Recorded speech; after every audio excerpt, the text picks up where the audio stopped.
Hi, I'm Gerald Rector, Executive Director of Leadership Victoria. Today I'm here with Stephanie Alexander and we're going to talk about some of her leadership experiences and her fabulous Kitchen Garden Foundation. Stephanie Alexander, welcome to Business Spectator. Thank you. Your life has evolved around the food industry and you're a celebrated cook, restaurateur and publisher, and you've now added Foundation Chair to your list of achievements. Can I just take you back to kind of your first leadership experiences? What were you like as a leader in those early days at Jamaican House, and do you think it's possible to be the leader of a restaurant without being demonic? Absolutely, but I perhaps would say that I think my first leadership role was probably being the eldest child in a family of four, and having a strange secondary school experience where, because of shortage of schools after the Second World War, my particular group of kids who all grew up on the Mornington Peninsula were sent off to various temporary schools. And so when we finally entered a school, we were already in year 9, and so I was the top of the pops, if you like, top form of high school from a very, very early age, from say 12, and as I moved through the school, I continued to be in the top grade. And that was quite interesting because we sort of were a prefect and school captain and all those sorts of things, and went home and were the eldest child and could boss all these young ones around. So I think I got used to understanding the need to direct or help other people from a very early age. But back to the restaurant industry, I think you certainly can lead a team without being demonic. And so what kind of traits do you think that you are as a leader, particularly in those early days when you were in some of your first restaurants?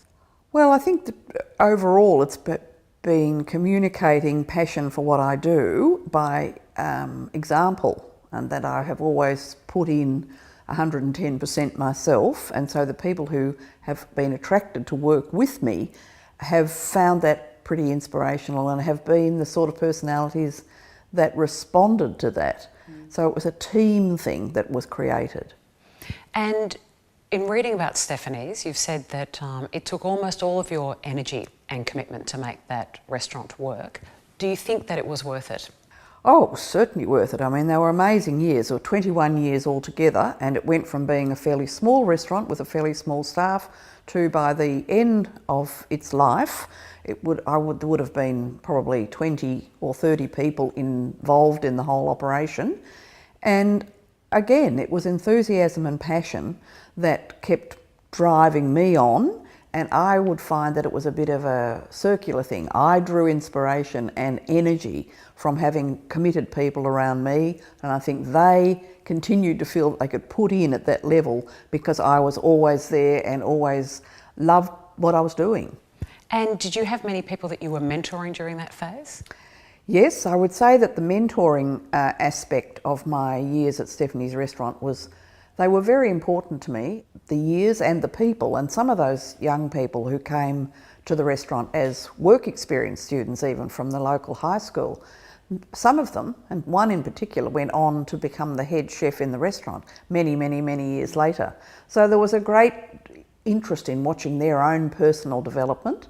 Many of them moved on to other wonderful places, and I always felt very happy for that.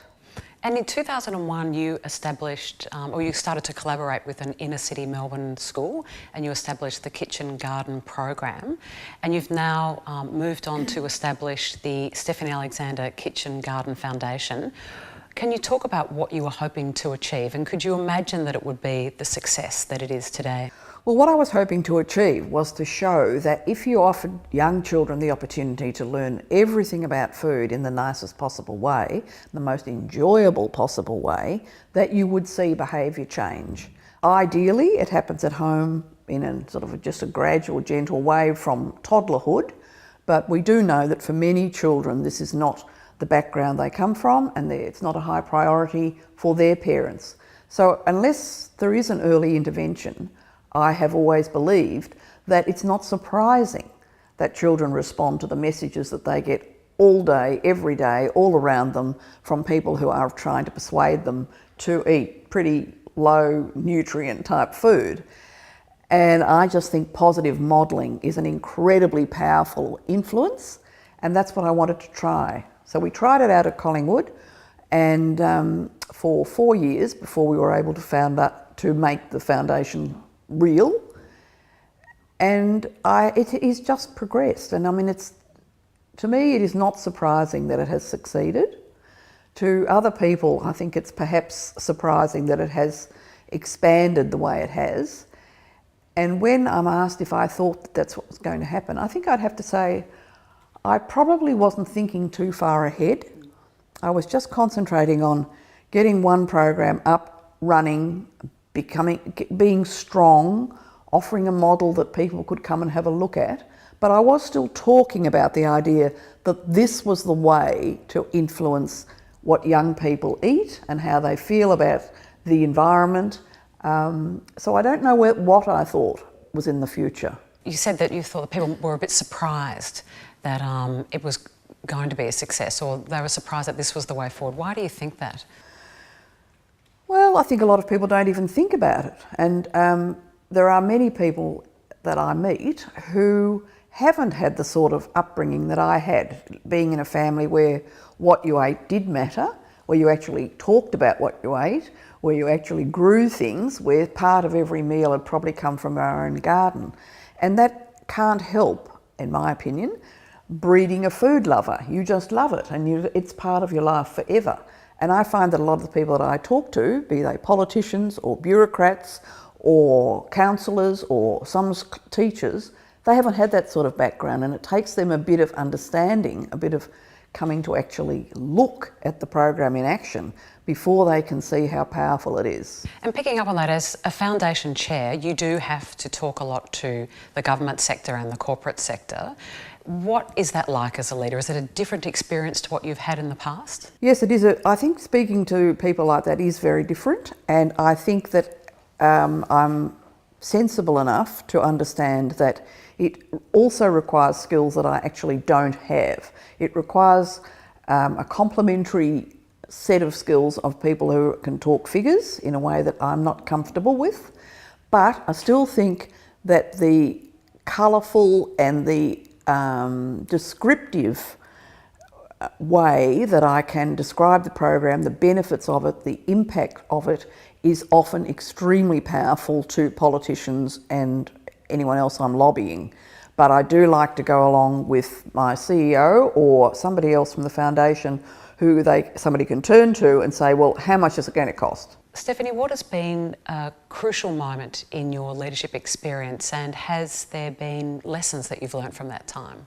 I actually don't think there was a crucial moment. I suspect that I've got the sort of personality that just goes with the next punch. Something's thrown at me and I have to try to work out how best to respond to it. I have always believed that it's best to be truthful. I've always believed it's best to not try to be too tricky and to give a proper answer when asked, and to allow my enthusiasm and my genuine beliefs to shine through as a leader. It sounds like a list of ingredients for what makes a successful leader. Are they some of the things for you that make a successful leader?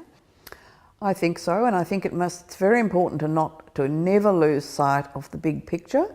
And I would have to say, during the years at Stephanie's, that was perhaps something that was always a bit of a problem in the background, because it was so easy to get overwhelmed by the detail of what you were doing and the daily grind and the daily crises, that sometimes it was hard to stand back and say, hang on, what are we really trying to do here? We're trying to produce beautiful food that's going to give a lot of pleasure to a lot of people, and let's not forget that. If you had to pick 3 things that give you joy in your current role and in your life, what would they be?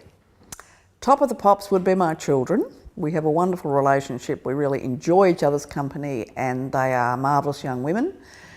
Secondly would have to be the pleasure I get seeing the success of the program through the eyes of the children whenever I visit one of our program schools. They are fabulous, and they are the best possible advertisement for what we do. And thirdly would be my friends. I have wonderful close friends from university days, and we get together at least once a week and we have lots to talk about. Is there a particular recipe that you wish you'd invented? Look, I'm I always feel a bit anxious about inventing recipes. I think very few of us make any real breakthroughs. I wonder who invented whipping egg whites would be quite a good one. But no, I don't. I respect enormously the traditions from which recipes have evolved. I don't really think I want to be an inventor. Oh, I think people would find that quite surprising because I think they would say that you're absolutely an inventor. If you were a main course, what would you be? I might be a grilled pigeon. I might be some piece of absolutely beautiful deep water fish, like a hapuka. Or it might be a beautiful roast chicken. Steph Alexander, thank you very much for joining us on Business Spectator. It's a pleasure.